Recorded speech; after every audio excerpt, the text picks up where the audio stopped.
And you judge people by their character, what they're grounded in, not by what they can flash for a moment or two. The Bible said the race is not given to the swift, nor to the strong, but those that can endure.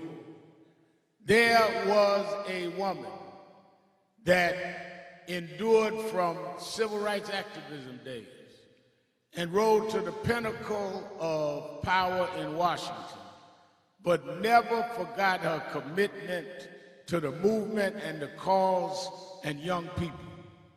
And that was Emily Clyburn. This woman took strength that many of us don't have. It takes some kind of strength to be out front. It takes more strength to take a step back and push the ones out front and not let your ego get in the way of your agenda. And that is why we wanted today to give an award in her name, because if all of us had a little Emily in us, we'd be further down the road. You don't have to star on every show. You don't have to be out front of every gathering. You don't have to be the one on the front page every morning. As long as the work gets done, you will get your due.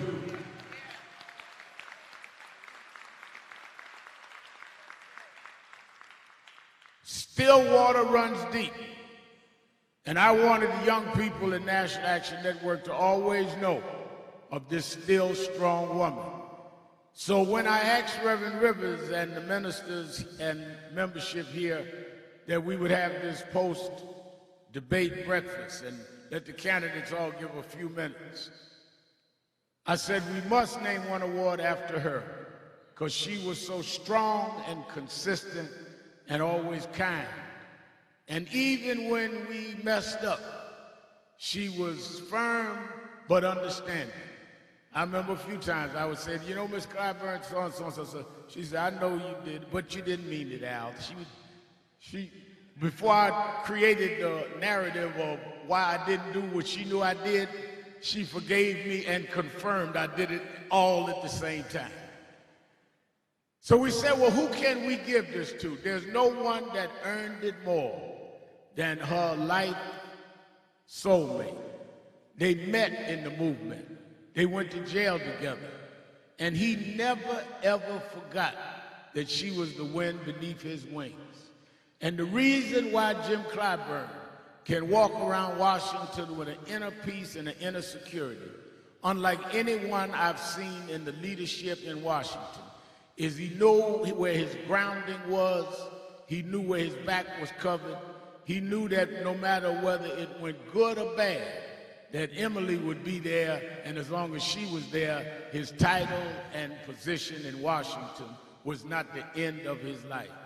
He never let you forget she was the one that was his backbone.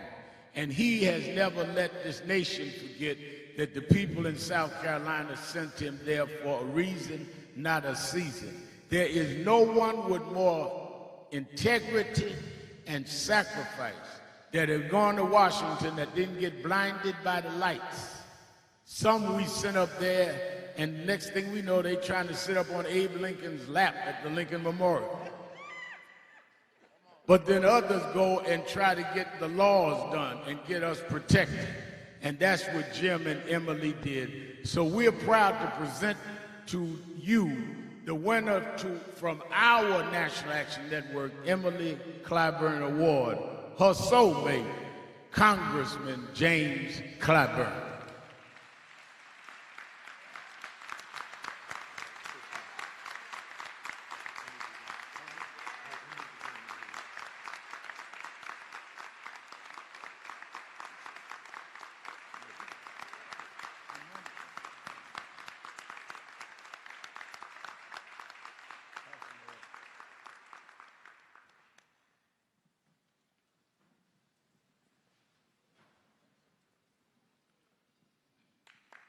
Thank you.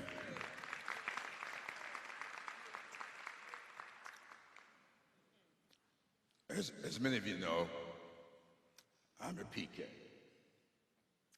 So I really want to honor all of you today, but I sympathize with you. I want to congratulate all of the honorees today. I leaned over to tell her, I said, tell her, how old are you? You aren't supposed to ask a woman that, but I did. And she told me. So I turned 46 last Friday. I said, don't you know that I was your mama and daddy's Cupid? True. Herbert and his late wife met while she was in my employment at the South Carolina Commission for Farm Workers. So I remember when she was born, and I've heard you preach in my hometown of Sumter. You're deserving of this award, and I thank you so much for that long visit. I've heard Brother Hope sat in this church. I have been a part of the emancipation. I remember here in Charleston, when I lived here, we always look forward to the Emancipation Day Parade, which we no longer have. Thank you for keeping all of that alive. And Ms. Mapp, thank you. You and I have interacted on problems surrounding home ownership for so many years. Thank you, and congratulations. And I just want all the members of North Charleston Council to know how much I'm looking forward to working with you over the next several months. Because I don't know how many of you know this or not, but a recent study done by Princeton University has listed North Charleston, South Carolina as having the highest eviction rate in the United States of America. That's a fact. And it highlights what is required of us. I chair the House Democrats' Faith Working Group. And I've chaired that since 2004. working with our members, our Democratic members, getting them to feel comfortable with their faith, whatever it is. And when Nancy Pelosi asked me to do that, I demurred. I told her maybe she should get one of the ministers in our caucus. She said, no, I've been listening to your speeches. I've been reading your writings. There's a faith element to you that ain't denominational. And I think I want you to do it. So that night I called my pastor at the time, Joe Darby. I called Joe, I told him what was being asked of me, and I asked him, what do you think I should do? He said, I'm not going to tell you what to do, but what I will advise you is to go back and read the book of James.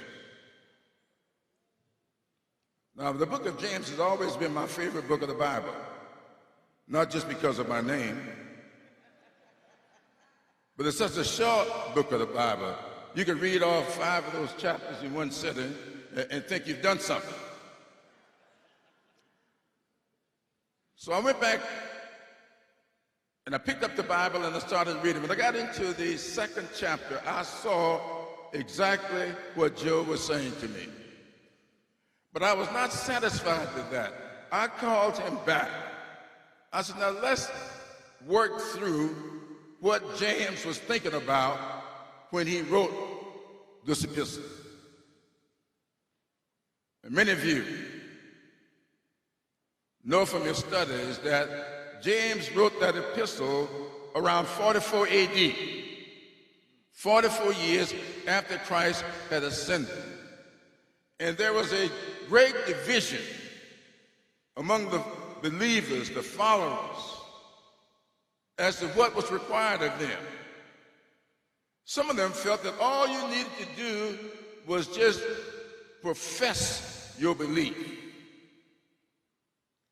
Your relationship with the Almighty, according to them, was your personal relationship, had nothing to do with anybody else. So long as you keep your faith with the Almighty, nobody else had anything to do with that. James disagreed. And he should have known what's required of them. He was reported to be Jesus' brother. He had traveled with him. And he sat down to instruct the followers. He wrote that if your brother or sister comes to you hungry or naked, it's not enough to pray for them.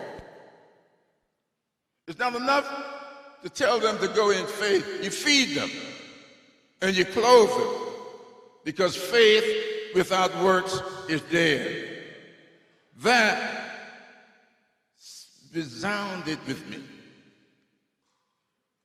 And that is what really makes me who I am. Because I really believe that if James were writing that epistle today, he would say, if your brother or sister comes to you hungry, naked, sick, you provide them with health care.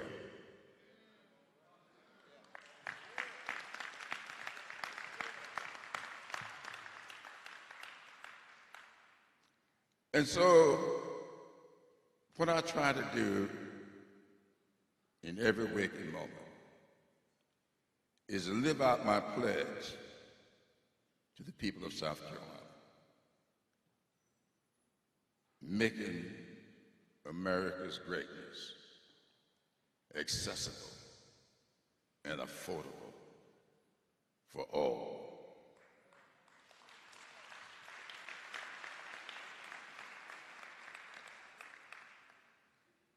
There are billboards around Charleston with that pledge on it.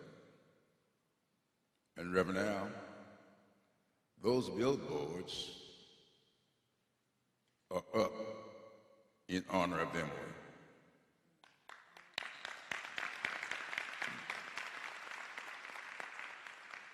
Emily always told me,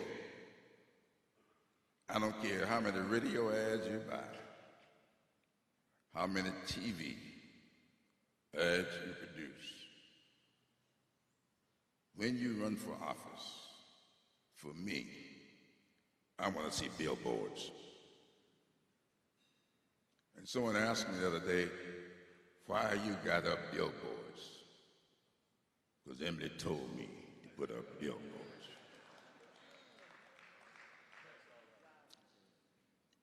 So I never run without billboards. And one of the people came in, she was from Texas, Houston, Texas. And she said, I almost had a wreck coming from the airport. I saw this billboard, and your name was there, but there was no picture. I always see politicians' pictures on the billboard.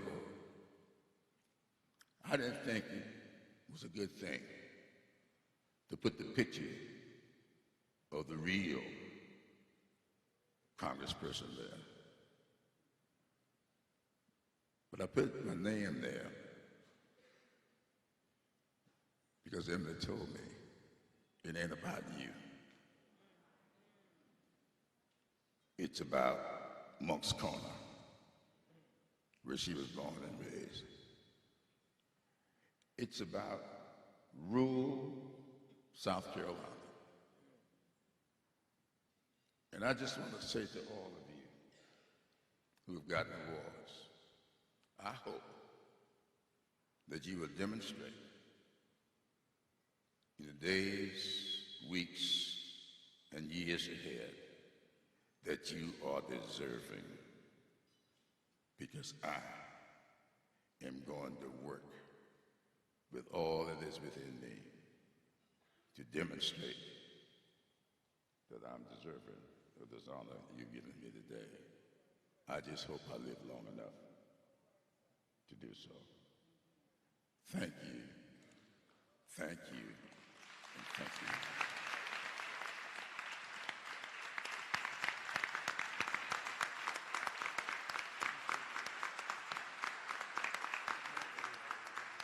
Congressman James Clyburn. Come on, give it to him.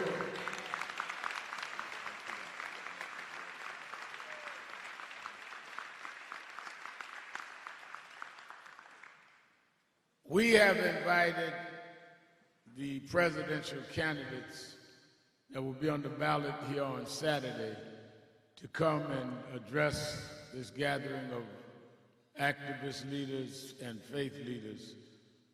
A few minutes each, all of them having to move around the state and into Super Tuesday. So we told them to only speak a few minutes, and we are not asking them to give us a sermon. We're preachers. Give us your opening 5 minutes and move on.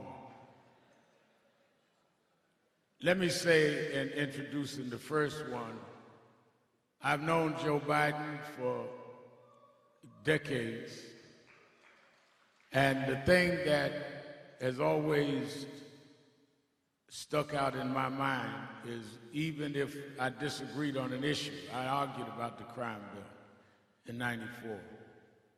He was always open, and he would always tell me what he really felt and made me understand that he listened to what we felt.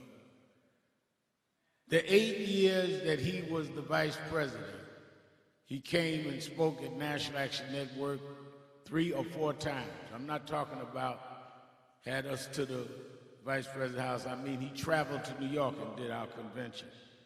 He came and did our Martin Luther King Day as vice president. He worked with our Washington Bureau.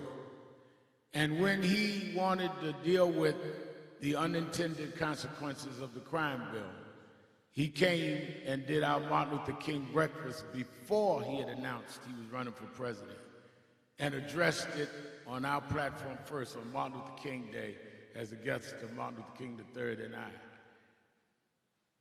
So I have known him, worked with him.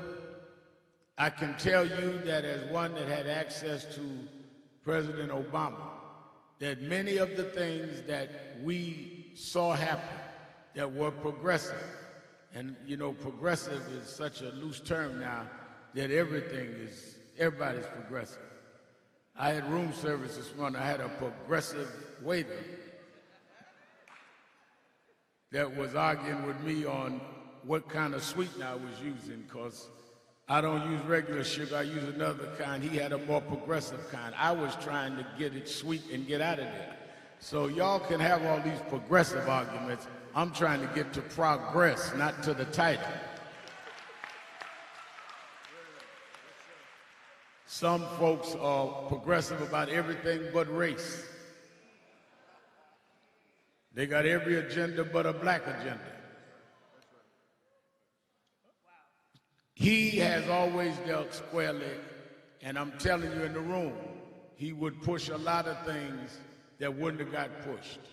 I know because I was there, and I would hear it, and I would know what happened. And he would go out and support the president, never saying what was done, largely in some cases because he advocated so strongly.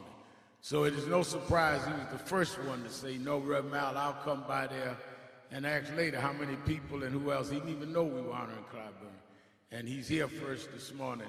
So we're having them speak in the order they come. I'm not, for the media, I'm not telling you the lineup that'll happen Saturday. Now, of course, if it comes down that way, I'm going to say I prophesied it and take the credit. But on Wednesday, I'm not going to say that. But hold the tape. Let us hear from the former Vice President of the United States, former U.S. Senator from Delaware, former Vice President Joe Biden.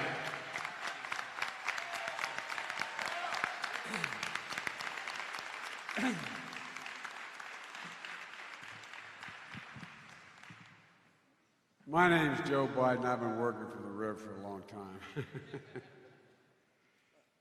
Rev, thank you very much for the introduction.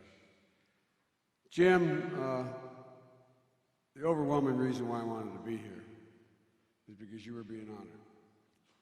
You know, folks, as was said earlier, a lot of folks talk the talk, very few people walk the walk. And Jim Clyburn is a man of enormous integrity. I consider it a great privilege that I got to meet Miss Emily. And I got to know his daughters, and still do. Tell you what, this is a man who does what he says he's going to do. And this is a man who I think is, you know, you're never a prophet in your own city, your own town. But the fact is, Jim, you're one of the finest men I've ever met, not just in public life, but period. And I know many of you know, because you've experienced loss, how difficult it is to even get up and say what Jim just said. Because when you start talking about Miss Emily, when I start talking about my deceased wife or my son, no matter what the honor, it is hard. It's hard. Because it leaves a hole in your heart. And, you know, Jim's heard me say this before, and the Rev knows. There was a theologian named Kierkegaard who said, faith sees best in the dark. One of the things that I find is that I don't know how people make it, quite frankly. I'm not proselytizing, but I don't know how people make it without faith. No, I really mean it. Now, by the way, in case you're looking at my dirty forehead, I happen to be a practicing Catholic. I was a little late because I had to show up at a local church and get ashes this morning because my mother would come down from heaven if, in fact, I hadn't done this. So, Mom, I got my ashes. I'm here. But Jim is a guy who, I'm not going to take, I'm trying to keep this really short because there's so much to say about Jim. The fact of the matter is, Barack, I call him Barack because I don't want to confuse him with the president, okay? But he's my friend. You know, the reason why we're able to get what we got done on the Affordable Care Act, the reason why we're able to get done what we got done on the Recovery Act, which put $500 million just into Charleston and the port and creating jobs, is because of Jim Clyburn. Jim Clyburn is the reason, along with Nancy Pelosi, that we're able to get the Affordable Care Act passed. We didn't have one single Republican vote. But when Jim talks to people, he doesn't lecture them. When he talks to them, he informs them. And he informs them like he informed everybody here this morning. James the Apostle was a man who talked about not your words, but your deeds. Everything Jim has done in his entire career has been about helping people. It's kind of basic stuff, I think, but it's not that all that basic. It's never been about Jim. It's been about the other guy, the other woman. And that's the way he has led and why everybody looks to him. And I'm not just being nice because I'm standing here and Jim's behind me. You all know it. People respect him. The first thing a man or woman has to establish is their sense of honor, dignity, respect. Just simple respect. So when Jim talks about, when I talk to Jim, he says, Joe, you know, everything's basically in threes here. It's about what you're going to do for you, for the person, what you're going to do for the family, and what you're going to do for the community. And everything Jim does gets looked through that prism. And look how much better off everybody is. But we got more work to do, a lot more work to do. You know, I'll end by saying this, and by the way, thank you for having me at your church, Rev. Talk about preaching. I tell you what, he not only preached when I was there and gave me an opportunity to speak, but he also is able to inject a history lesson at the same time. But you know, Jim, I think that people should understand that what you all understand in this room. They do it and they know it intuitively. As I said in your church, Rev, that sometimes I wake up and I think it's 1920 and not 2020. Wow. The way in which, I really mean it, the way in which we talk to one another today, the way in which the debasing of politics has occurred, the way in which this President, Trump, has so demeaned individuals and people, the idea that you'd ever have a president who make fun of somebody with a physical disability, who make fun, no, I really mean it. And it takes voices and character like Jim has to change it. This is a man who has a lot of reason, like a lot of you in this room, to be angry and not generous. This is a man who came from very humble background. But this is a man who reaches out to everybody. Everybody. And folks, thank God we have all of you in this room, but also particularly Jim, because he reminds us of who we are.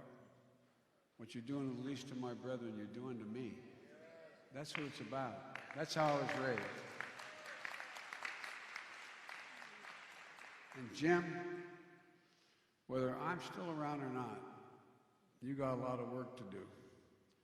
And whether I'm president or not, I'm going to be there to help you do the work no matter what. Because folks, Folks, a country badly needs women and men of character. Character is on the ballot this time around.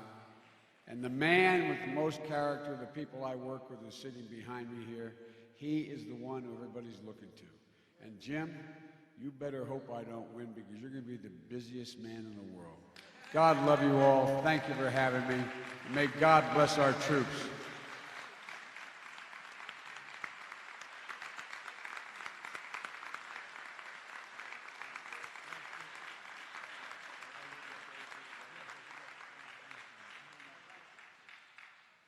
Vice President Biden, give him a hand.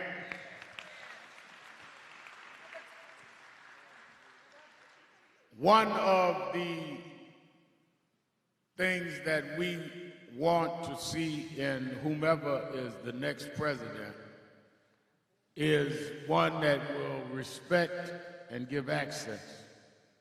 And as we honored those in South Carolina leadership today, the candidates coming by giving a few minutes of what they want to say to our leaders is also to respect those that we honor. One of the things the present occupant of the White House has is no respect for our community and the leadership of our community. You cannot rent or lease leaders for a season rather than those that have earned and fought leadership for a lifetime. Our next speaker has been one that our Washington Bureau has reported every time we called on her, she was there way before she ran for president. She spoke at our policy conferences. She's worked her staff with our staff on various issues of criminal justice. When we had questions to raise about certain prosecutions in Minnesota, she would answer. And she has been one that respects and regards a lot of what this organization stands for. So it is not just because she is a name on the ballot that we invited her and that I talk often with her. May we hear from the senator from Minnesota, candidate for president, Senator Amy Klobuchar.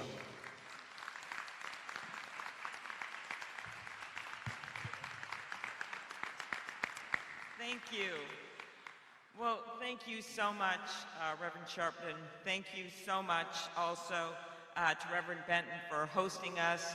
And it's wonderful to see, I was listening and Representative Clyburn, who I admire so much, his remarks, as well as the Reverend's, about keeping it short, that we wouldn't have a sermon.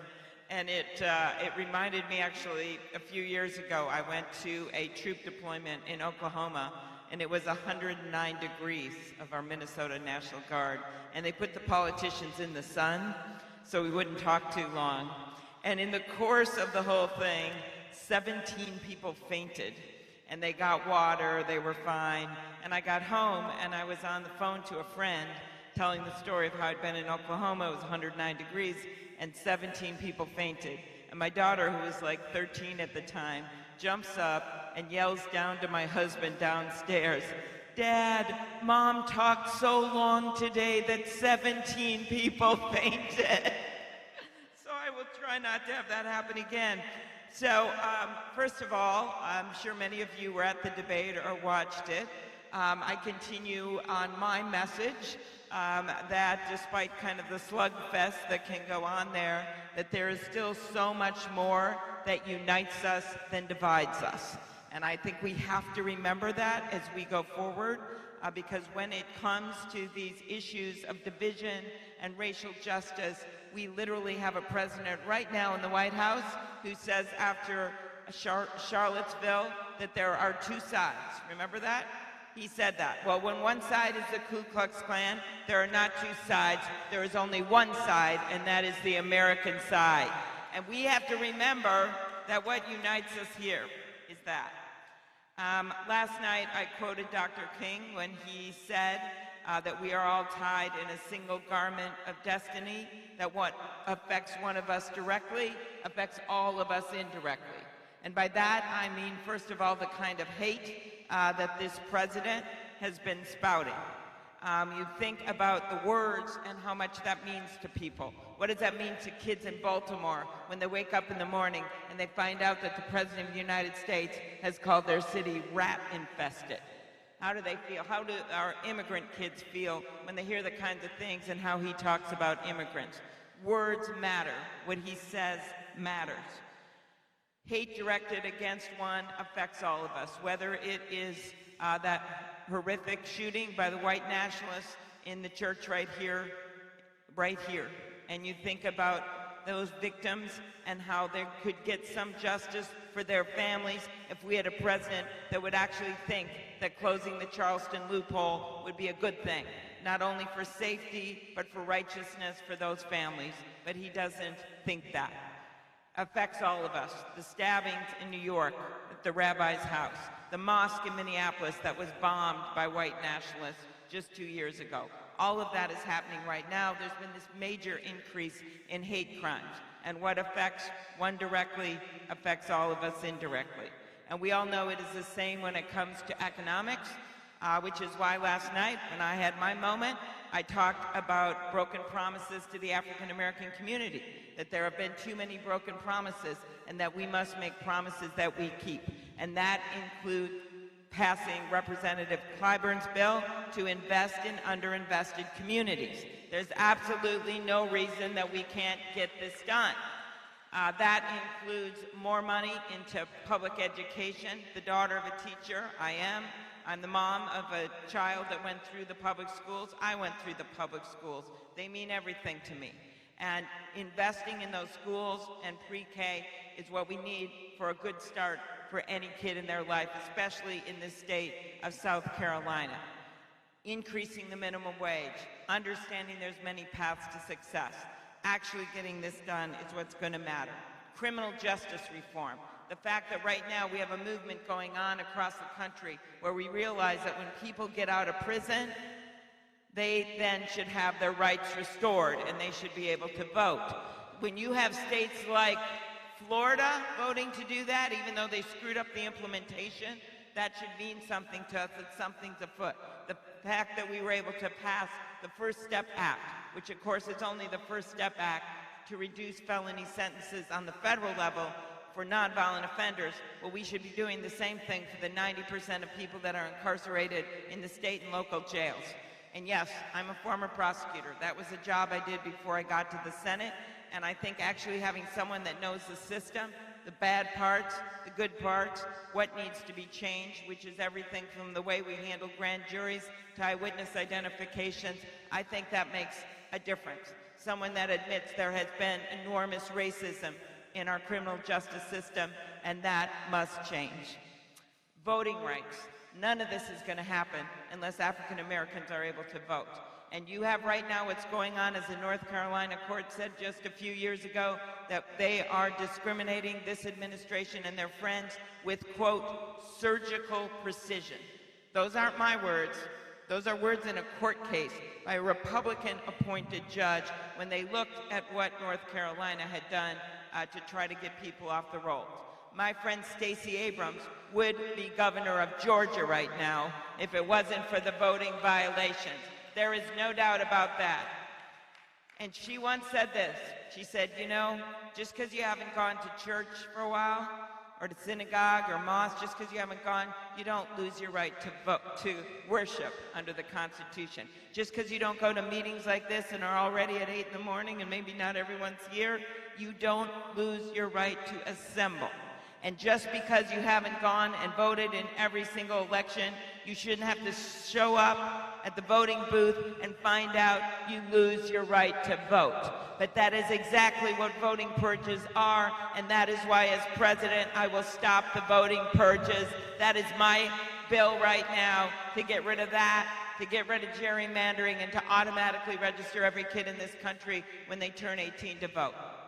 So last thing I'll say is this. My background, it is not Donald Trump's background. It is not one of privilege like so many in this community. It is one of resilience.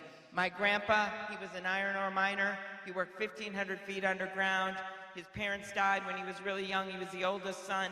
He had to raise his 9 brothers and sisters. The youngest had been taken to an orphanage in Duluth, and he borrowed a car 2 years later. She was 8 years old and brought her back. My grandma and grandpa had 2 boys. They saved money in a coffee can in a basement to send my dad and his brother to a 2-year community college. From there, my dad gets a 4-year degree at the University of Minnesota, becomes a writer, a sports writer, covered the Vikings. Actually, once wrote a book that is sadly still relevant today called Will the Vikings Ever Win the Super Bowl? My mom grows up in Milwaukee, no money, wants to be a teacher, comes to Minnesota because they had strong teachers union, and taught 2nd grade until she was 70 years old. So I stand before you today as a granddaughter of an iron ore miner, as a daughter of a teacher and a newspaper man, as the first woman elected to the U.S. Senate from the state of Minnesota, and a candidate for President of the United States. That's because we live in a country of shared dreams, that no matter where you come from or who you know or the color of your skin or how much money you have or where you worship or who you love, that you can make it in the United States of America. Donald Trump, he got $413 million from his dad in the course of his life. And I can tell you, you cannot fit $413 million in a coffee can in the basement of my grandpa's house. But when you are given a family's trust, and my grandpa gave me that trust in that coffee can, then you have an obligation.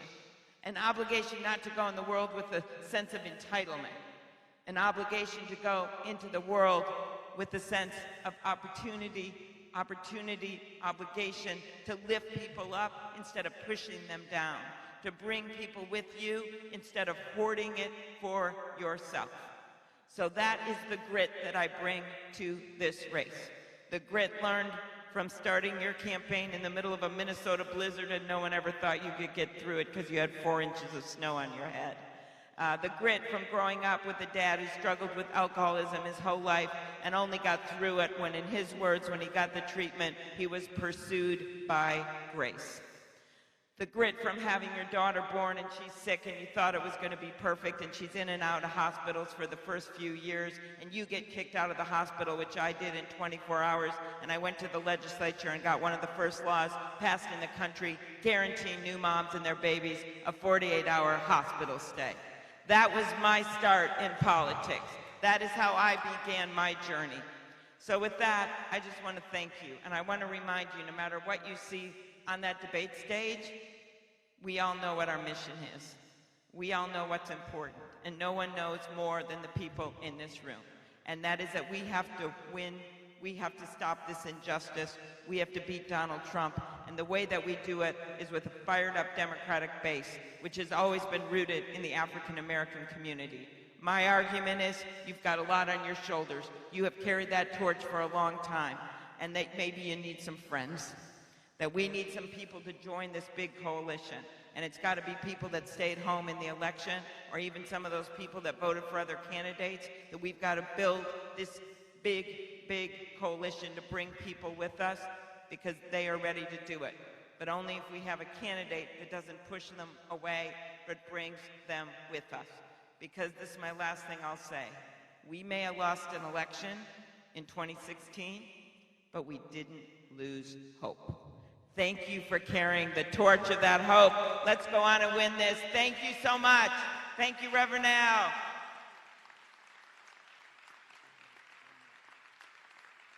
Senator Amy Klobuchar, let me say this. Senator, you see that gentleman, that's Roland Martin. Your folks need to get with him. Y'all need to talk to the black press. You know, I don't talk out both sides of my mouth. What I say on radio, I say in public. I say I was going to tell you and Pete and all y'all, talk to the black. There's Roland right there. So y'all get that together. Did I do my assignment, sir? All right. Thank you.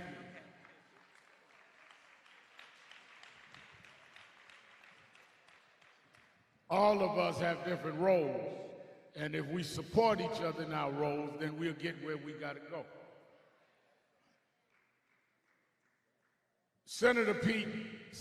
Former Mayor Pete Buttigieg, when he announced he was running, I did not know him. There were those in South Bend in the activist community that had questions. There were others that embraced him and spoke very highly of him. He came to Harlem and met me at Sylvia's restaurant, and as many of you know, Sylvia comes from South Carolina. And it is where Barack Obama and I went, so I take a lot of politicians there. And as we sat there, what struck me about him was not only did he have a thorough understanding of the issues, he had a sensitivity of what needed to be done, and he was very open about what may have gotten wrong or right. We talked about all of the controversies. But the thing that most was different to me about Mayor Pete was I have taken many politicians, Reverend Rivers to Sylvia's. He is the only one that when we got finished, he walked around the restaurant shaking everybody's hand at every table.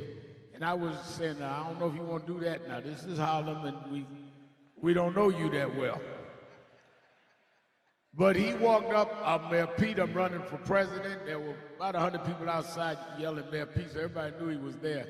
And his openness and his willingness to take potential flack is something that I never would forget. It speaks to his authenticity. And he calls me every week, and we talk never about who I'm going to endorse, but about what we see needs to happen in this country. And his partner told me last night, he says he's canceled some events, but he's, because he has a bad cold, he's going to cancel some events, but he's coming to the breakfast where you're honoring leaders in the community. I said, well, a lot of them are faith leaders. Maybe we'll heal him before he leaves the church today. Let us hear from the former mayor of South Bend, Indiana, Mayor Pete Buttigieg.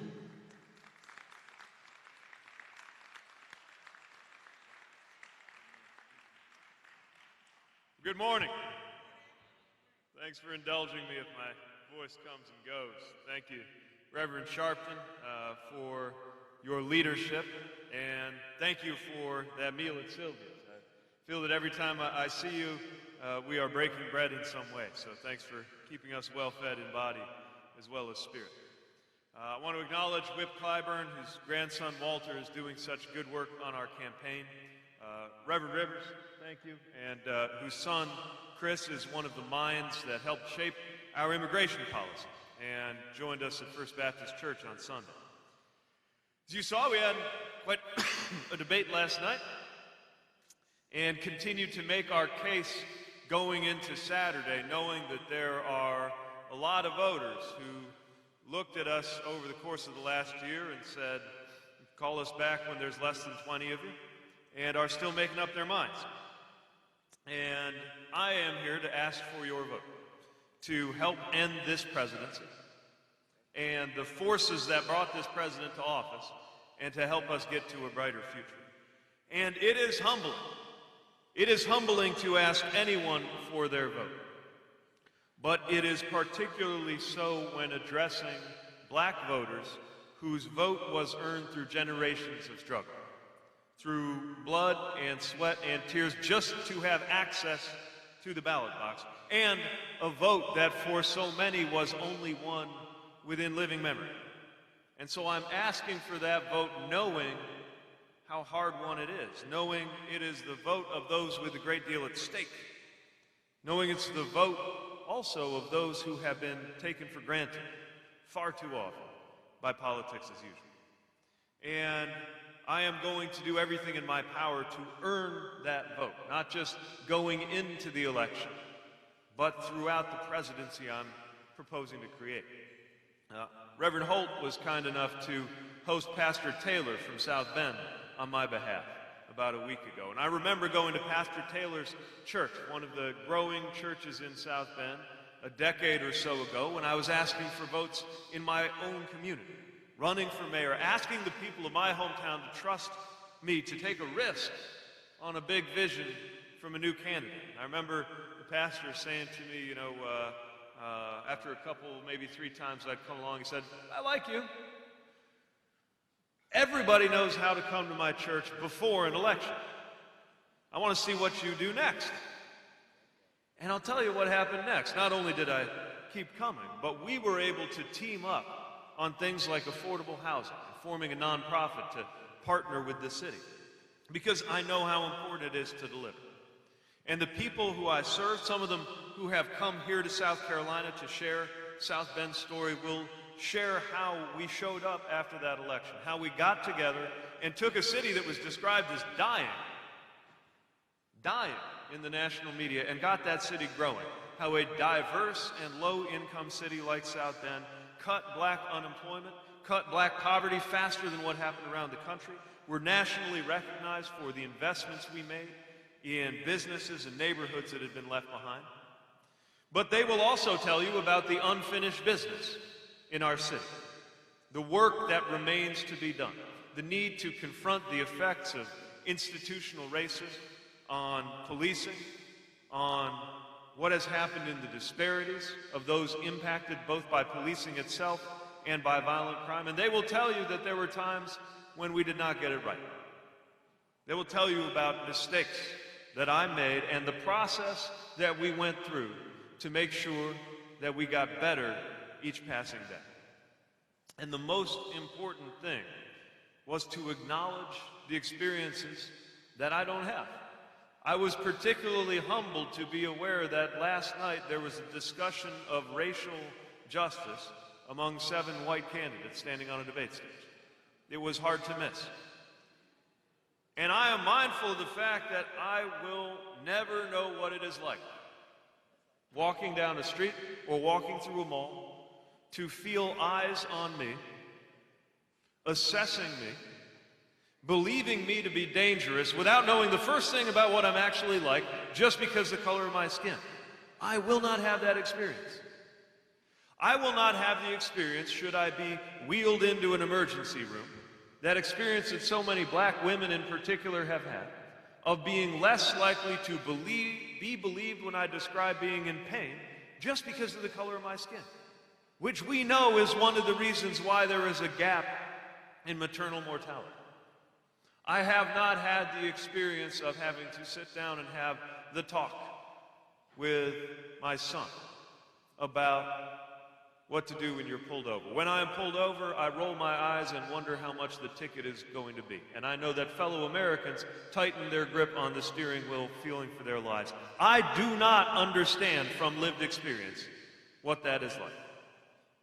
And so the next best thing I can do is listen to those who have. Seek out the voices of those who have and ask them to shape a vision that will be big enough to fit everyone. And I have sought that out from South Bend leaders like Miss Gladys Mohammed, who is on the road with us, or South Carolina leaders like Representative J.A. Moore, who turned tragedy into action and whose support I'm so thankful to have. And I trust, Reverend, everybody here, that if anybody here sees me straying, somebody will let me know, because that is what we must do.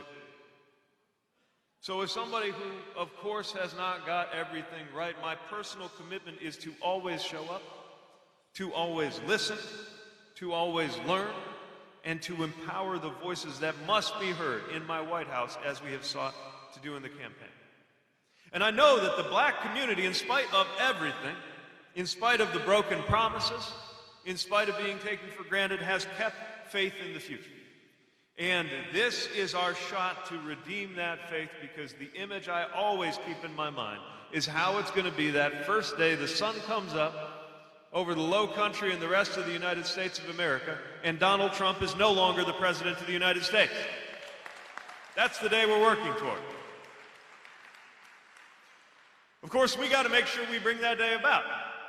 And last night you heard us air some of the differences, in particular my differences with my friend Senator Sanders on what it's going to take in order to do that.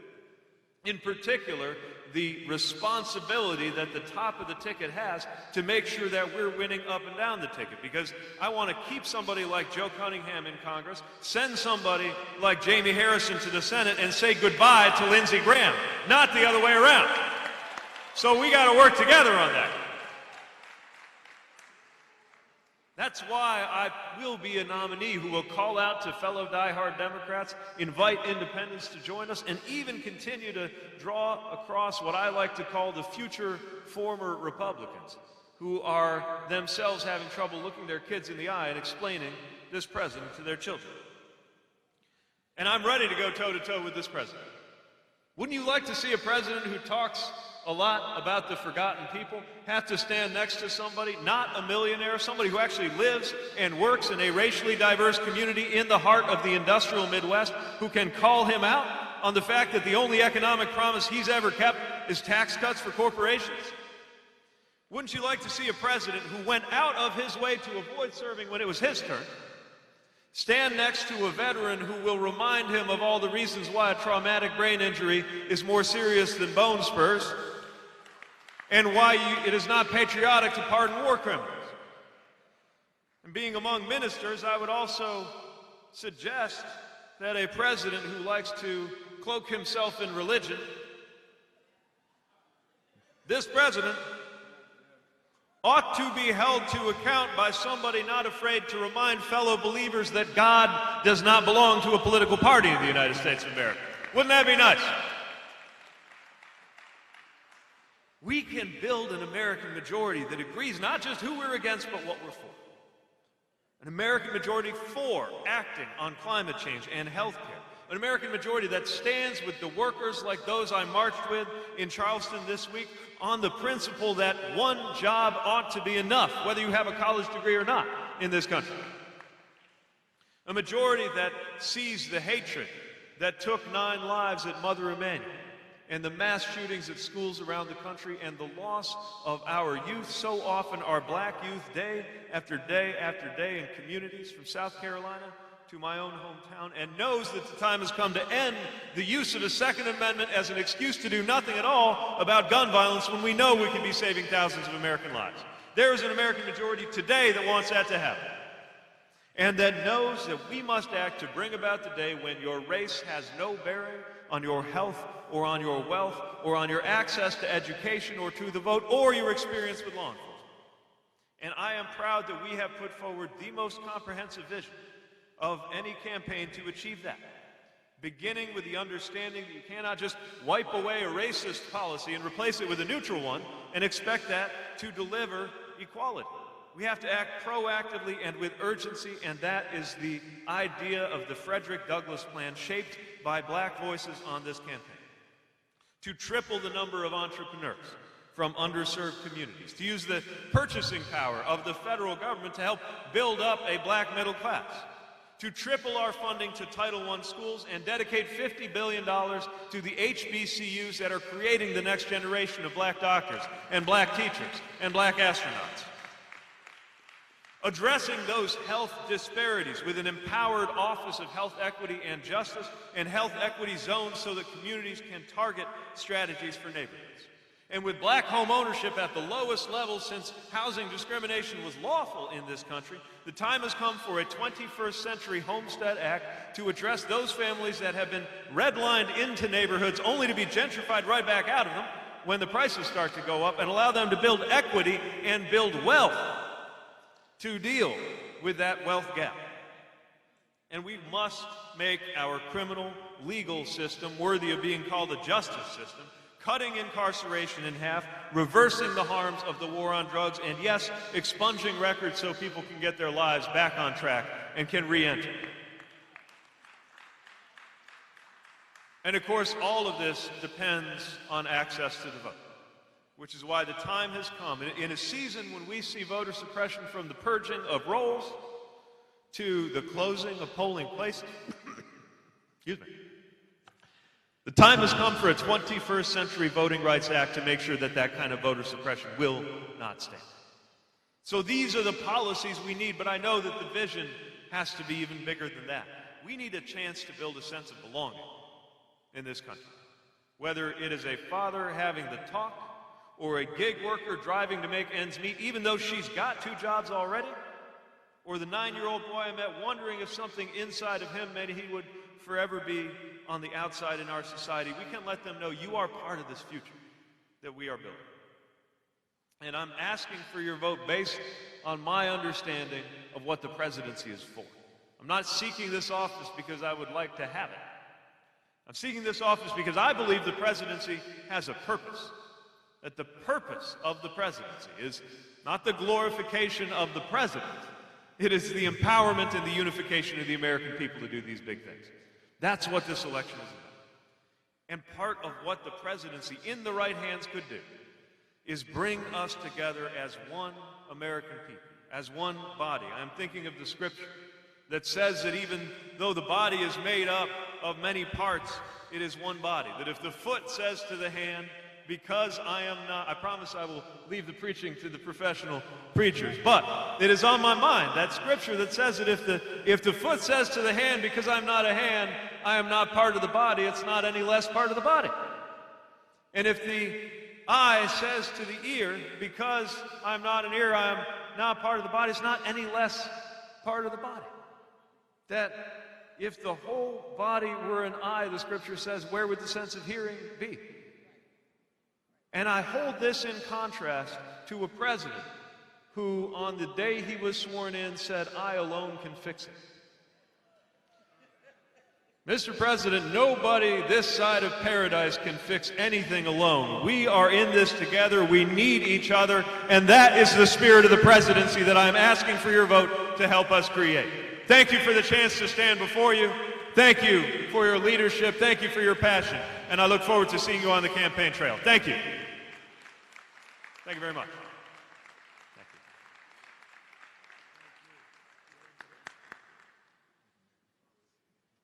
you. Mayor Reverend Pete Buttigieg. He took a text this morning. Our next candidate and I started speaking way before he decided to run for president.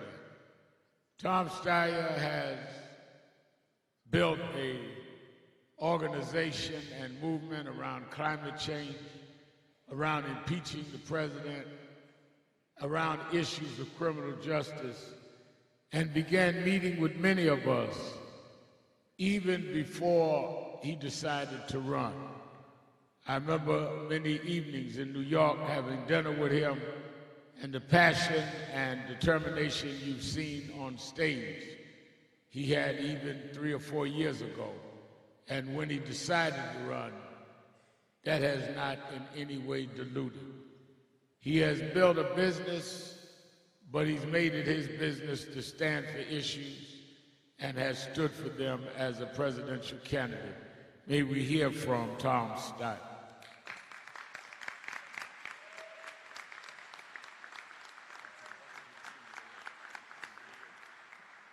Good morning. I want to start by thanking Reverend Rivers for having us here today. Thank you so much for hosting. And I want to thank Reverend Sharpton for his leadership throughout all the years and decades. And I want to talk a little bit about why I'm running for president and what's in my heart. And let me say this. I come from a family, I grew up during the Civil Rights Movement. My mom was a teacher in the New York public schools, and that was her way of participating in the Civil Rights Movement. She ran reading programs in overwhelmingly African-American schools in New York, and when she got too old to do that, she went and taught reading to prisoners at the Brooklyn House of Detention. My father was a lawyer in New York.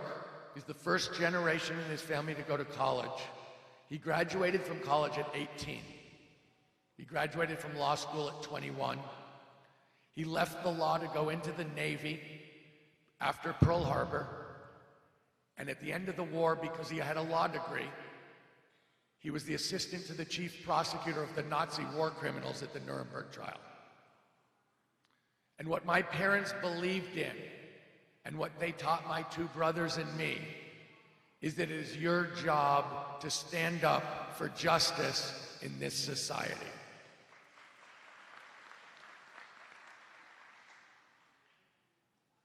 Faith without works is dead. That's what they believed. My mother was one of the most religious people I've ever met, but faith without works is dead. That's why I started the Need to Impeach movement, because I saw a president at 1600 Pennsylvania Avenue who I thought was evil, who I thought was a racist, who I thought broke the law, put himself ahead of the American people, and stood for everything I disagree with. And 8.5 million Americans signed the petition to say there's still such a thing as right or wrong. But let me say this, it is no coincidence that some of the people who were talking about this even before I was Representative Al Green from Houston, who brought it up because he said this man's a racist, he has to be impeached. And Representative Maxine Waters from Los Angeles, who did an amazing job of talking about this. The reason I'm running for president is that I believe that the American people have been taken advantage of, but beyond that, I believe that we are very far from racial justice in the United States of America, that there is a dramatic racial subtext to every policy area in the United States that goes unspoken, and that unless we address it specifically, we don't address race and we don't address the policy area. So I am one of the people who is running for president. I think I'm the only person who says I'm for reparations for slavery. And why is that true? Because that's the truth. That we actually have to tell the story of what's happened over the last 400 years in terms of legalized discrimination, injustice, and cruelty, but also of the incredible contribution to American society by the African American community.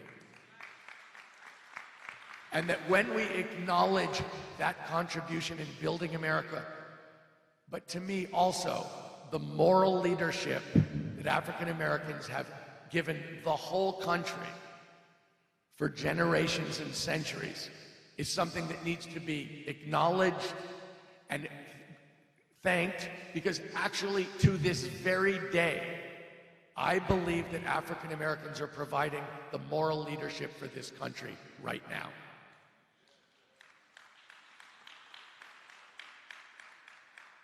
I have an agenda for Black America that is out, but it is not an agenda that I wrote sitting in a room. I've come to South Carolina more than any other candidate.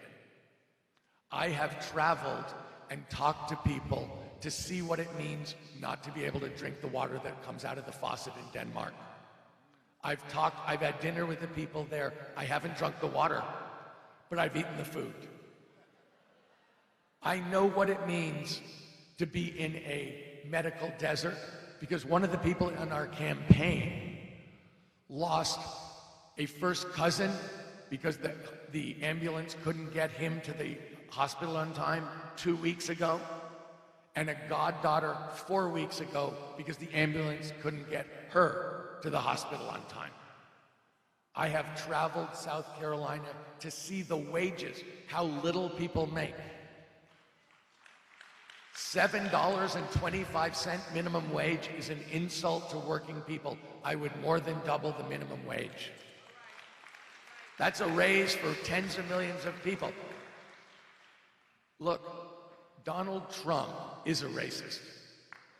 He is. He is also an incompetent president. His economy is not working for working Americans. It's specifically not working for working Black Americans. We have got to get him out, not just because he's a racist, not just because he's a criminal, not just because he's corrupt, he's bad at his job. He can't do his job. He has given tax breaks to rich people and big corporations, and he thinks that's what works. But we all know that's not true. We know that his trade war has failed. We need economic policies that work for working Americans. I would give a 10% tax cut to everyone who makes less than $250,000, and it's easy to do. Tax rich people and corporations fairly, and you can give everybody else a 10% tax cut, no problem.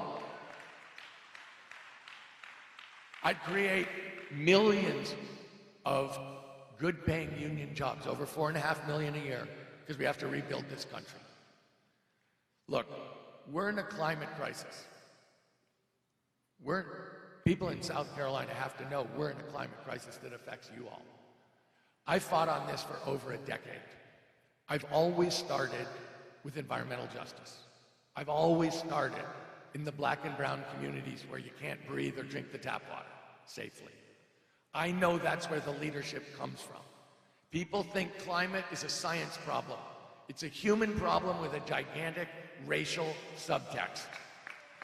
Get leadership from the black and brown community, you win everything. You're right, you have the just policy. That's a perfect example of what I'm talking about. And let me say this, I'm not coming here and promising you policies that I made up. I have been doing this for a long time. I started a community bank to service the people who've been shut out, to service black entrepreneurs, Latino entrepreneurs, and women entrepreneurs, because banks are so prejudiced. I did that 15 years ago. It's over $1 billion. I want to put black people in charge of their economic destiny. People are talking about what they're gonna do. Let me tell you what I have done. Look, I'm the person here who wants a 12-year term limit for every congressperson and senator. And you know why? Because I want new and different people in charge. Different people. You want to get rid of Lindsey Graham and Mitch McConnell and Ted Cruz? Term limits. New people in charge. Younger people, blacker people, browner people, more female people. It is time for an honest-to-goodness change. Look, I'm not just coming here, I've been doing this. When we talk about the empowerment of black entrepreneurs, look, I was in Nevada, and they just built a stadium there. The Raiders have moved from Oakland to Las Vegas. They built a new stadium, it's fancy.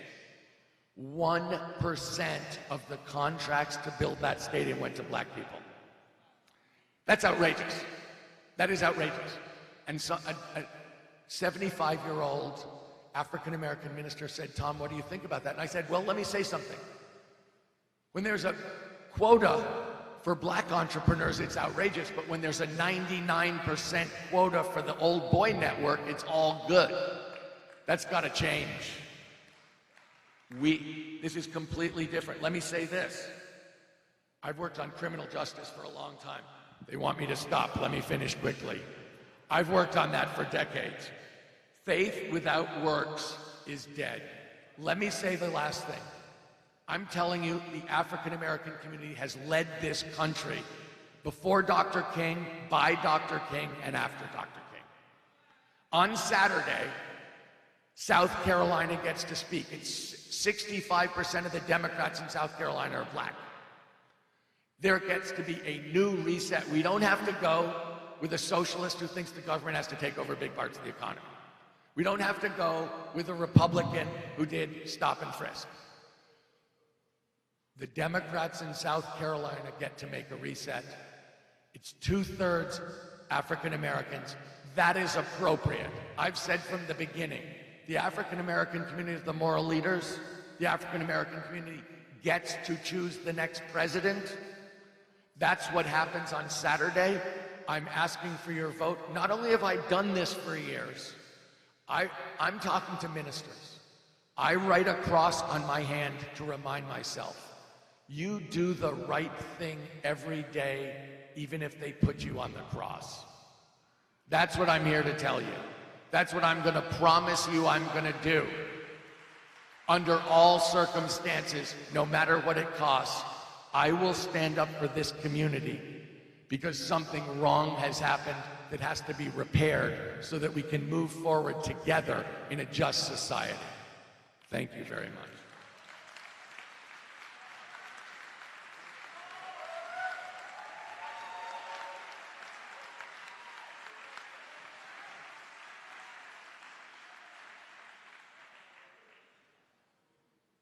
Give another hand, Tom Scott.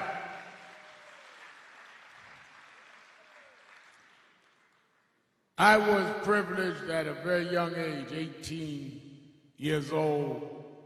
I worked as the youth coordinator for Shirley Chisholm's campaign for president. So I knew the gender bias as well as the racial bias firsthand.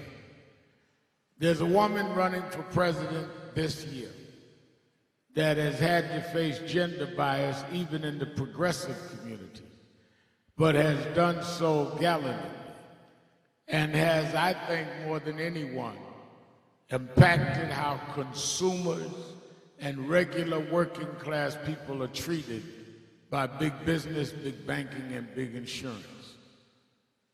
Whether or not she is successful as president, she's already been a game changer for those of us in our community that have been targeted by those industries. She and I have communicated and worked together over the last several years, and it is with great pride I bring you my friend and sister, Senator Elizabeth Warren.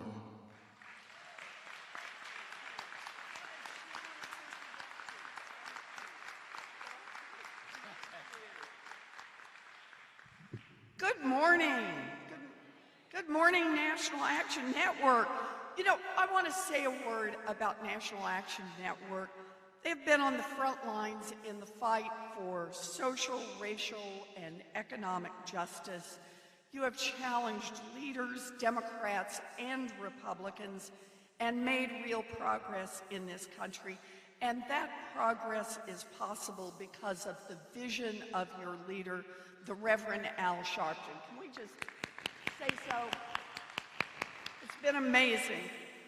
You know, I am honored to be here this morning with ministers of the gospel as we fight to build a brighter future, a future where we achieve racial, social, and economic justice. I grew up in the Methodist Church out in Oklahoma. Faith is just a part of who we are. When I had babies, I took my babies to church, and I always helped in the little ways. I was a person you could count on to bring a covered dish. I always helped with the costumes for whatever pageant the children were doing, and I was always glad to do it. But I was a young mom and a full-time teacher myself, and that was kind of where I paused.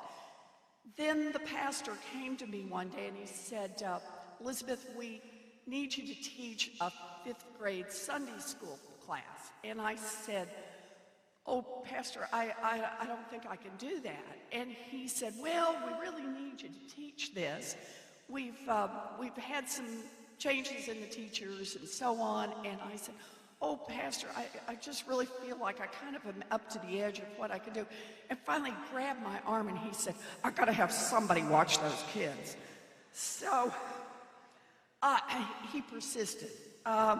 So I said, well, okay, I've never taught 5th graders. I actually at the time was teaching in law school. Before I had taught special needs kids, but they had been 4 to 6-year-olds. I never had 5th graders. And I said, so what do you expect of me here? And he said, well, as long as nobody gets hurt. He said, we think it'll work just fine. And it was a complete disaster. I will confess this to all of you. In the first few weeks, the children managed to cut each other's hair. The boys, fortunately we were all on the first floor, the boys all climbed out the window one Sunday. I lost them all. I tried an art project where everyone's clothes, the front of them ended up blue. The kids were energetic, is the nice way to put it. But I thought about this, and I thought, I'm failing these children. This is not working. So I thought, what are you good at? And I thought, dang, I'm good at teaching, so surely I can do better than this. So the next Sunday I went in and I had a little clipped out piece and I photocopied it of just a very short story of one of Jesus' parables. And I said, let's all just read this. Everybody read quietly, and then I'm going to ask you some questions. We kind of made it through. Next week, I clipped out a little kind of children's version of the story of Noah. So I sat down with the kids after they read it, and I said, so what did you learn? And what do you think Noah thought when he heard the voice of God? And of course, you can imagine fifth grade boys. Oh, he thought he was going crazy. He thought there was a worm who was talking in his ear. But they finally started getting the idea. And over time, we talked quite seriously about one Bible story after another until we talked one day about a story, and we were into the middle of what it means, what charity means, and the difference between giving because you're obligated and giving from charity. And so we started talking about what human beings owe each other because they're obligated. Not that it's an option, but you're obligated. And I still remember one little boy named Jesse who rarely spoke. He was a big kid, but very quiet. And Jesse raised his hand and said, it means everybody gets a turn. And I thought about that, and I think of that as very much like the story of Matthew 25, that no matter who you are, there is God in every one of us, and that it is our responsibility to treat everyone as if that God in you is the one that we speak to. So, rich or poor, black or white, gay or straight, young or old, male or female, God in every one of us. And that's what I fight for, and I think we fight for every day. Uplifting and protecting the divine in each and every one of us. I'm here today because, like you, I believe that every person has value. And like you, I don't just believe it, I am determined to act upon it. I've traveled this country listening and learning, and I've found that the American people know what's right, and they are ready to act. They know that they have been called to a time such as this, and I believe they are willing to step up. So I'm here today to say, for all the good work that you have done, you are not alone in this fight. When I am President of the United States, we will answer this call together.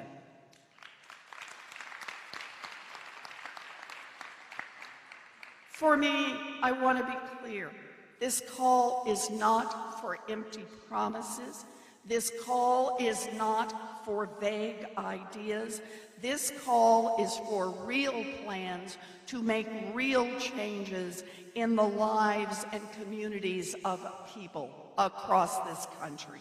And yes, I have a plan for that. For too many today, there are some who would touch your life. I have proposed, for example, a 2-cent wealth tax on the richest 1/10 of 1%. So here's a little tiny tax on the richest people in this country. And what can we do with 2 cents? For 2 cents, We can provide universal health care and early education for every single one of our babies. Think about what that means. And think about what it means for their mamas and for their daddies. We can do universal pre-K for every 3-year-old and 4-year-old in America. And we can stop exploiting the people, largely African American and Latina women. We can raise the wages of every child care worker and preschool teacher in America. We can pay for all of that federally, and we can put $800 billion of new federal money into our public schools. Think what that would mean. Quadruple the funding of Title I schools, quadruple the funding. And coming from a former special education teacher, you'll appreciate this, for the first time in history, we could fully fund IDEA so every child with a disability would get the full educational opportunities they need. We can also make technical college, 2-year college, and 4-year college tuition-free for every one of our kids. We can expand Pell Grants so it's a meaningful chance to go to college. And we can actually help level the playing field. $50 billion for our historically black colleges and universities. 2 cents. We can do all of that for our babies. We can do all of that for our public school children. We can do all of that for kids trying to get an education after high school. Plus, we can cancel student loan debt for 43 million Americans. We would help close the black-white wealth gap for people with student loan debt by nearly 20 points. To me, that is about making a real difference in people's lives. This is about money, you bet it is, but it is about our values and where we make our investments. We can leave that 2 cents with the richest billionaires in this country, people who are already growing their fortunes at 4%, 6%, 8% a year, or we can say take just 2 cents of that and invest in an entire generation of young people. That is how we build a future. People tease me because I have so many plans, but the plans are important. This is a moment when we can make changes. I have a plan to fund black entrepreneurship and close the black-white wealth gap in small businesses. I have a plan to counter the effects of redlining. I have a plan to end the mass incarceration of millions of our brothers and sisters. I will ban private prisons from the first day I'm in office. No one should make a profit by locking people up. And I have a plan to make sure every citizen gets to vote and that every vote gets counted. I understand that this is a moment of tremendous challenge, and in 3 days, South Carolina, you're going to move us one step closer to getting Donald Trump out of office. I'm here today to ask for your vote because I believe that we have been called to this moment of crisis. And today I make you this promise. When I am president, we answer this call together. We answer the call to build an America where healthcare, housing, education are basic human rights for everyone. We answer the call to where the difference between a good education and a prison sentence isn't just a few blocks. We answer the call so that a run-in with law enforcement or a turn down the wrong street corner doesn't cost you your life because of the color of your skin. We answer the call so that we have an America where a federal solution for local problems are made by local communities for local communities.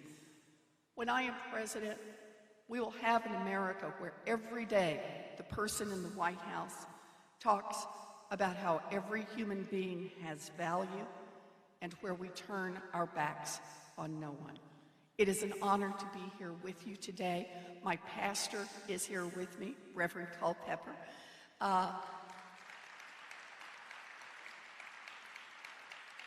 Who I will let you in on a little secret. If you think I do all right in the debates, it is because Reverend Culpepper prays over me before I go out. Power of prayer, Reverend. I want to thank you all for all that you're going to do. We truly do have this moment in history that has come to us. Let us answer the call together. Thank you. Please keep me in your prayers. Thank you. Thank you.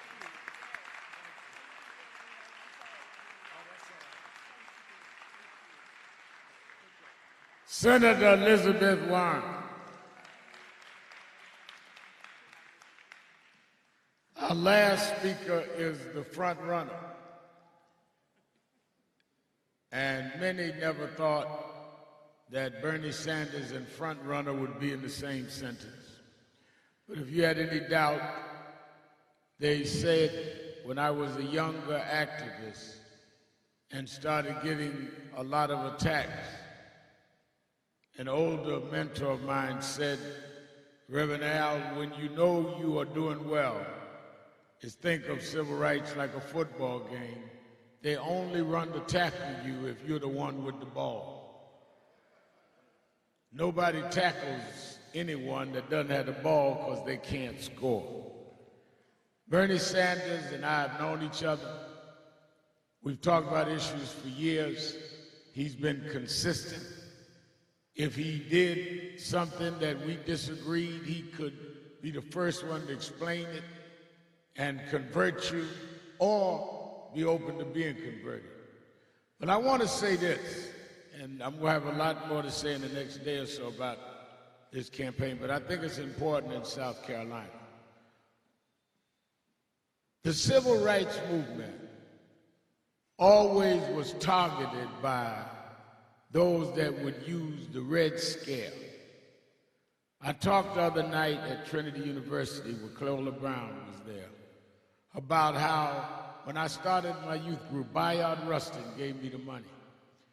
Bayard Rustin was an organizer, the chief organizer of the March on Washington.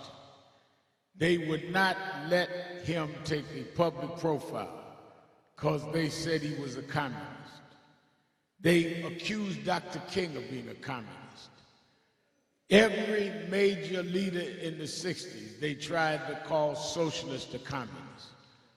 Whatever you decide to do on Saturday, do not go by those that use the socialist tag to try to separate us from what we need to do for this country.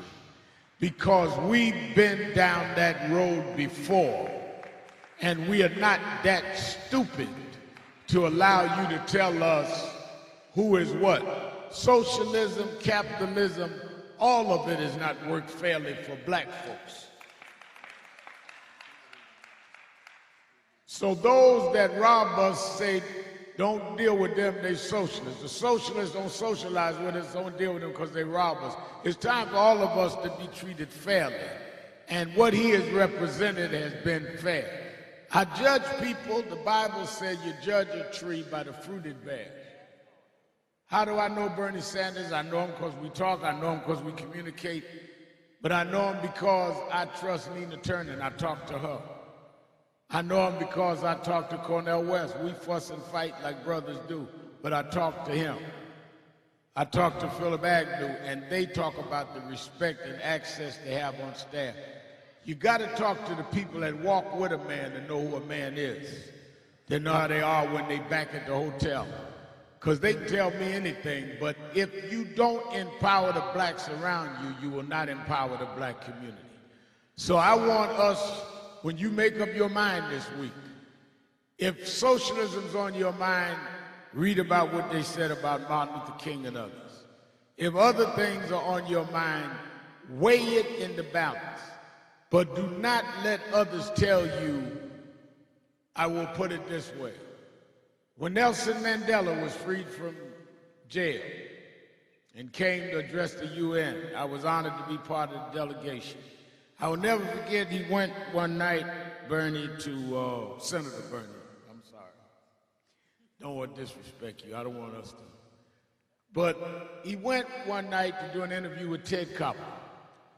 And they challenged Dr. King on certain people that he had dealt with, including the president of Cuba. And he said to Ted Koppel, wait a minute, I sat in jail 27 years. Don't choose our friends or our enemies.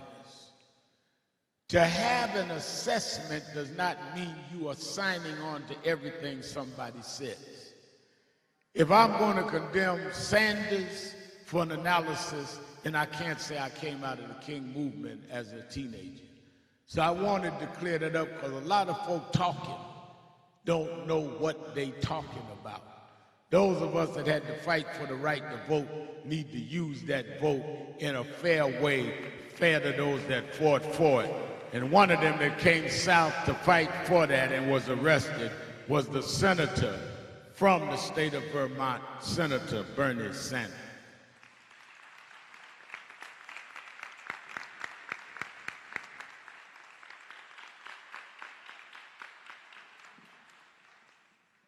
Well, let me begin by thanking Reverend Al and the National Action Network for the courageous work you do every single day. Whenever there is a national crisis, whenever there is an outbreak of white nationalism, I find the National Action Network and Al Sharpton there with courage. Thank you all very much for what you're doing. And let me say what everybody in this room knows, that it is a moral imperative that we defeat the most dangerous president in the modern history of this country, that we cannot tolerate for another 4 years a president who is a pathological liar, who is running a corrupt administration, who is a racist. Let's never, ever forget that before Trump took office, he was the leader of the so-called birther movement. All remember that? Trying not to disagree with President Obama, but to delegitimize him. That's the guy in the White House. He is a sexist, he is a homophobe, he is a xenophobe, and he is a religious bigot. And no matter what your political point of view may be, we as Americans understand that is not the kind of person we want in the White House.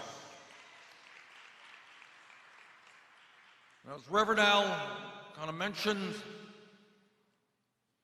I have been active in the civil rights movement for my entire adult life.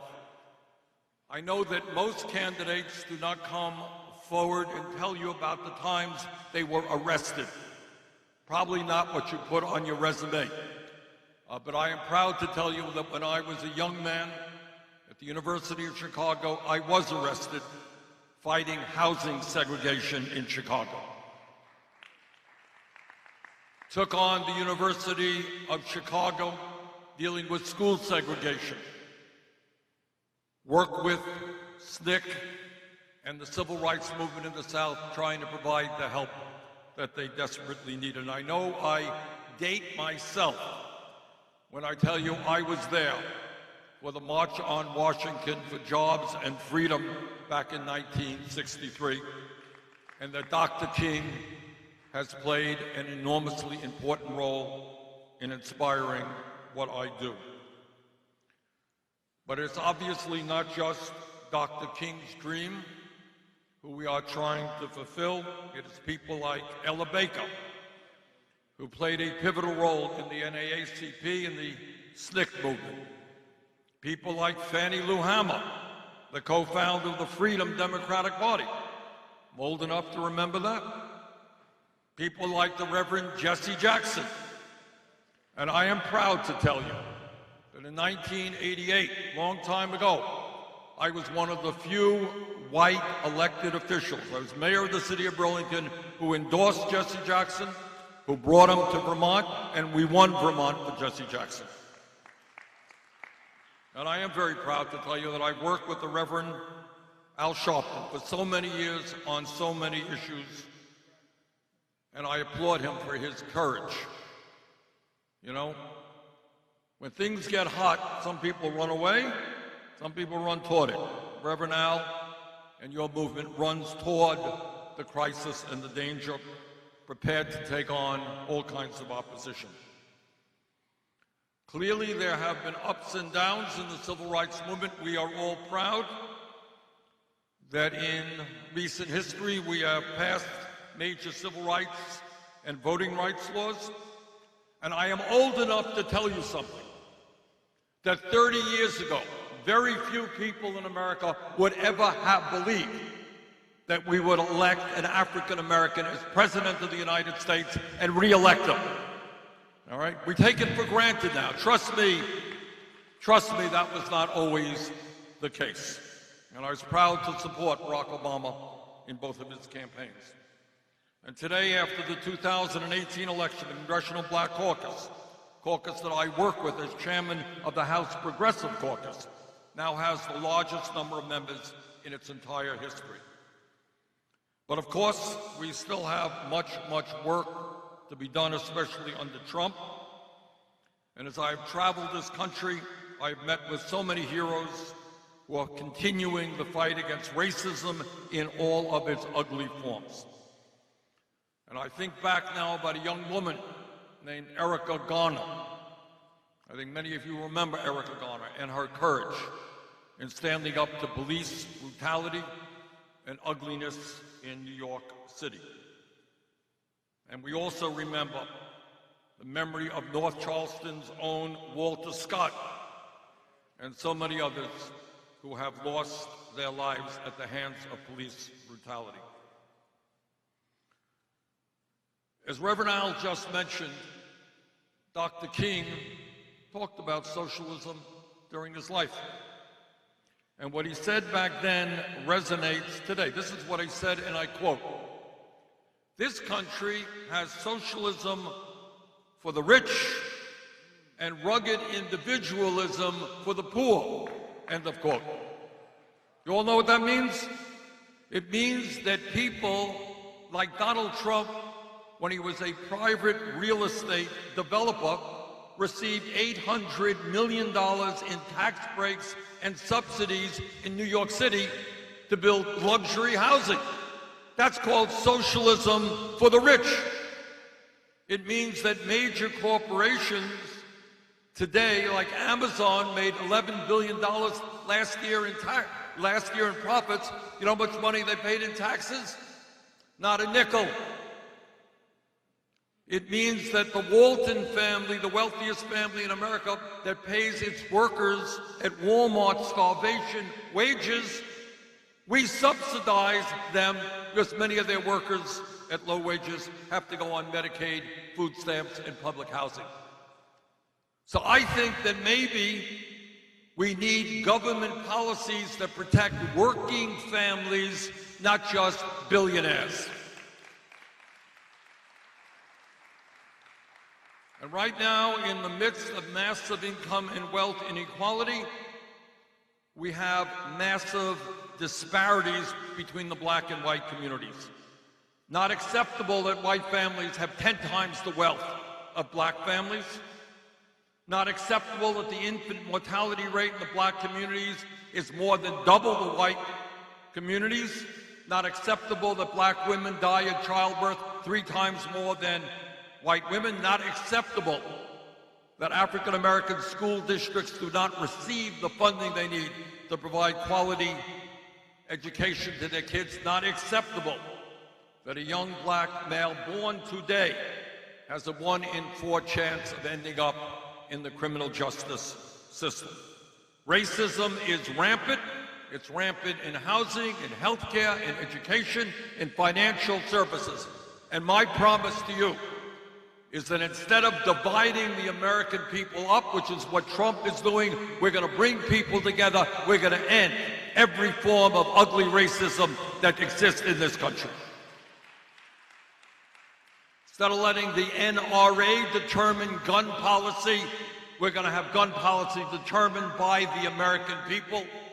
Universal background checks, ending the gun show loophole, ending the straw man provision, and ending something that I have believed in for 30 years. No more sale and distribution of assault weapons in this country. We are going to have policy that works for workers. We're going to raise the minimum wage to a living wage, at least $15 an hour. We're going to make public colleges and universities tuition-free, put $50 billion in HBCUs. We are going to finally do what every other major country on earth does, guarantee health care to all people as a human right. We are going to end a broken and racist criminal justice system. In America, we should not have more people in jail, disproportionately African American, Latino, and Native American, than any other country on earth. We're going to invest in our kids. We're going to invest in jobs. We're not going to be investing in more jails and incarceration. So we got a lot of work to do. We got a lot of work to do. But I believe very strongly that if we stand together as black and white and Latino, Native American, Asian American, gay and straight, if we stand together for justice, for economic justice, social justice, racial justice, environmental justice, when we stand together, we make profound change. That is the history of the civil rights movement, millions of people standing up for justice. It is the history of the women's movement. It is the history of the labor movement. It's the history of the gay rights movement and the environmental movement. No matter how powerful people on the top may be, no matter how powerful the oppressors may be, when ordinary people stand up and they look about them and say, you know what, we demand justice. When that happens, there is no stopping us. And that is what this campaign is about. So again, I want to thank Reverend Al and all of you for the extraordinary work you do. Let us go forward together. Let us defeat Donald Trump. Let us transform this country. Thank you all very much.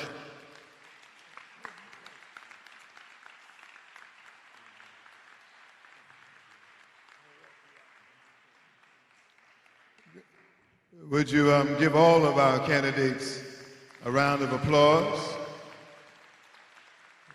Thank Reverend Sharpton for his leadership down through the years and even in this season. As he has to leave to get a flight, give him a hand clap of praise. Now I'm going to ask you to be as kind to me as y'all were to all them candidates. Just want to have a moment of your time. We asked these 6, now 5, to accept our gift to them because of their work and service down through the years. One that we wanted to recognize, who let us know he could not be here, is the presiding prelate of the 7th Episcopal District of the African Methodist Episcopal Church. That would be Bishop Sam Green. He could not be here, but he was the first one we called to ask him would he accept our award. What he has done for education, for justice, and helping move the AME Church to being almost AME Pentecostal warrants our thank you. He is a fierce defender of the rights of HBCUs to excel, and for that we are grateful.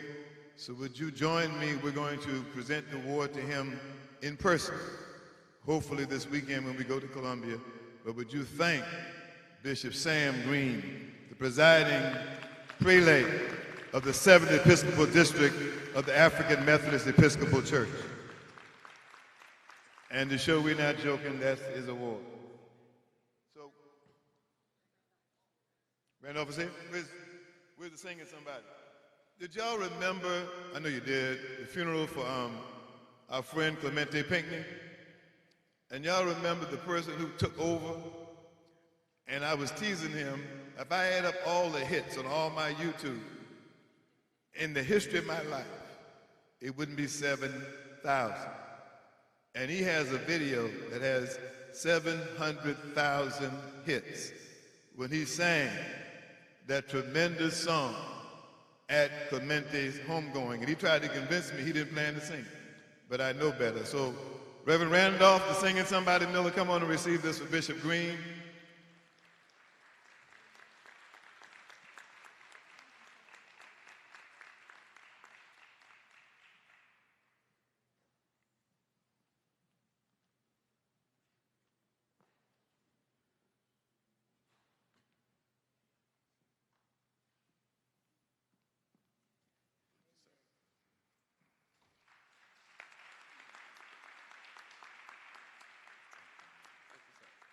And he came all the way from Holly Hill to get that award.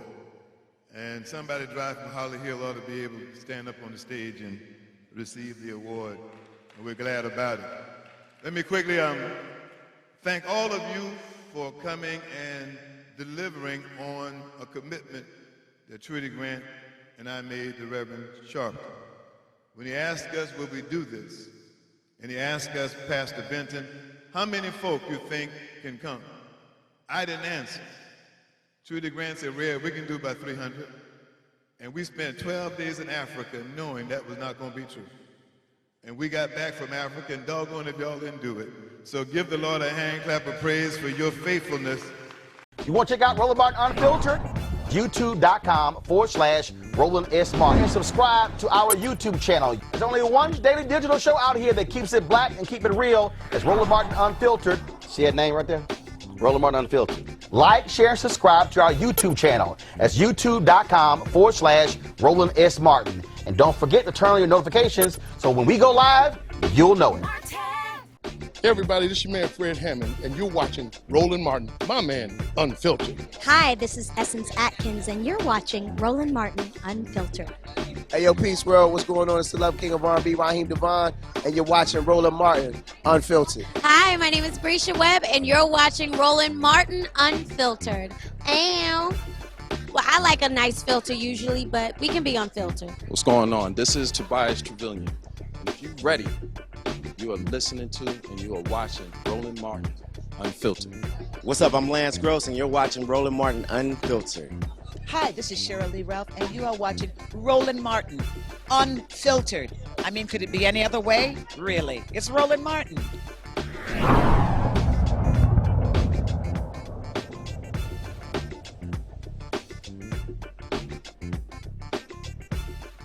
You want to support Roland Martin Unfiltered? Be sure to join our Bring the Funk fan club. Every dollar that you give to us supports our daily digital show. There's only one daily digital show out here that keeps it black and keep it real. It's Roland Martin Unfiltered. Support the Roland Martin Unfiltered daily digital show by going to RolandMartinUnfiltered.com. Our goal is to get 20,000 of our fans contributing $50 each for the whole year. You can make this possible. RolandMartinUnfiltered.com.